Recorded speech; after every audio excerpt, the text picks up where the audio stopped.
2014. Gada rudens, un biblioteka ir plaši vērusi durvis saviem apmeklētājiem kā pilnībā funkcionējošs izziņas templis Latvijā. Tieši 25 gadus atpakaļ, 1989. gadā, Gunārs Birkerts mums dāvināja pirmās skices. Ir 25 gadi pagājuši radoša un konstruktīva darba. 1998. gadā dibinājusi Latvijas Nacionālās bibliotekas atbalsta biedrība. Gadu vēlāk šis projekts ieguva UNESCO patronāžu. Līdz ar to dažādu valstu atzīti eksperti šo darbu vērtēja, lai mēs iegūtu patiesu labu rezultātu. Lai dabūtu to vienbalsīgo UNESCO atbalstu, bija tas lobbyings jātaisa briesmīgs. Es domāju, ka mums ir 180 cik tur valsts. Viss 180 es neapstaigāju, bet 100 gan, vai ne? Un tas bija briesmīgi staigāšana no vienas misijas uz otru un visiem laipni runāt un stāstīt, kas mēs esam. Un es atrodu, ka tas nebija tik nepatīkam, tāpēc, ka es tik ļoti ticēju, ka tas un ticu joprojām, ka tas pasākums ir unikāls.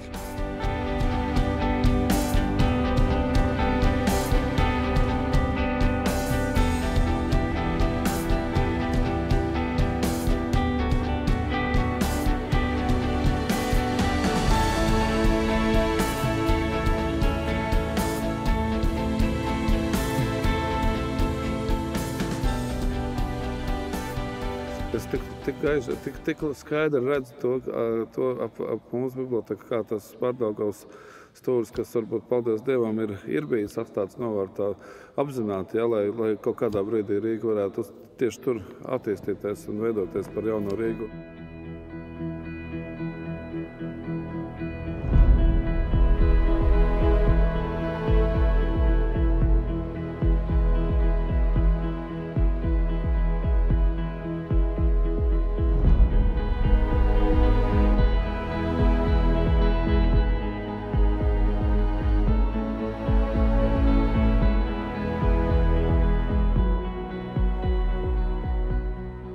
Ja es viņu ieliku kvadrātā, tad es viņai nevaru neko pielikt klāt. Man jāmaina tas kvadrāts un jāmaina uz visām 4 pusēm. Bet, ja es lietoju laustu līniju, tad es viņu varu mainīt, izstumt ārā, ievilkt iekšā, izstumt ārā, ievilkt iekšā. Un es varu viņu nelietojot tieši liektu līniju, kas jākaut cita forma, kas man pārmērīgi nepatīk, teiksim, brīvās tās amorfās formas. Man patīk vairāk tāds kristāla formas, tāds, kas ir lausts, vai ne? Piemēram, ja mēs skatīsimies uz bibliotekas to fasādi, tad viņai kādi 7-8 reizi viņai mainās virziens, kamēr viņi tiek augšā. Viņi lēnām, viņi tiek augšā līdz spicītēm. Pasaules arhitektūras kritika Gunāru Birkertu pazīst kā gaismas arhitektu. Izcils gaismas efekts viņš ir lietojis 18 paši projektētajās un realizētajās bibliotekas Amerikas Savienotajās valstīs, bet šis ir bijis 25 gadu kopīgs ceļš uz kādu virsotni, simbolisku gaismas pili, stikla kalnu, kas visai Latvijai ir tāda izziņas vieta. Arī Nacionālās grāmatniecības muzejs, kurš glabā 6 miljoni iespiedu vienību. Un kas vēl īpaši svarīgi, Nacionālajai bibliotekai neraksturīgi, mums ir 350 000 brīvpieejas fonds.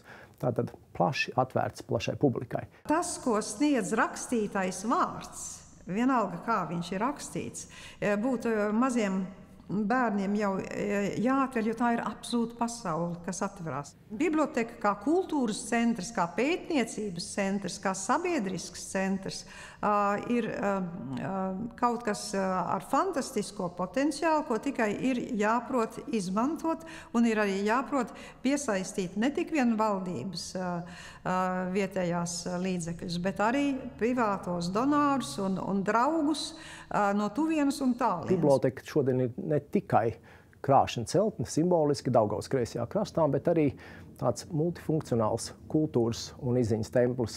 Ja ienākam bibliotekā, mūs priecē arī kāds īpašs dizaina elements, un tā ir bibliotekas atbalstītāja un ziedotāja siena, kur katrs var ieraudzīt savu vārdu atbilstoši savam devumam. Te jāpiemina noteikti konferenču un koncertu iespējas Imanta Ziedoņa vārdā nosauktajā zālē un konferenču centrā. Šeit ir plašas izstāžu telpas, grāmatniecības muzejs, grāmatveikals un drīz durvis vērs arī tik ilgi gaidītais restorāns. Latvijas valdība un Nacionālā biblioteka bija tik gudras, ka dažus gadus atpakaļ lēma ka Eiropas Savienības Latvijai uzticētās pirmās prezidentūras norises būs tieši Nacionālā bibliotēkā. Līdz ar to 2015. gada pirmā puse paies Eiropas zīmē, un atsevišķi stāvi tiks pilnībā veltīti šai funkcijai. Tātad vēl viena iespēja Nacionālo bibliotēku parādīt visai pasaulē un jo īpaši visai Eiropas augstākajai administrācijai.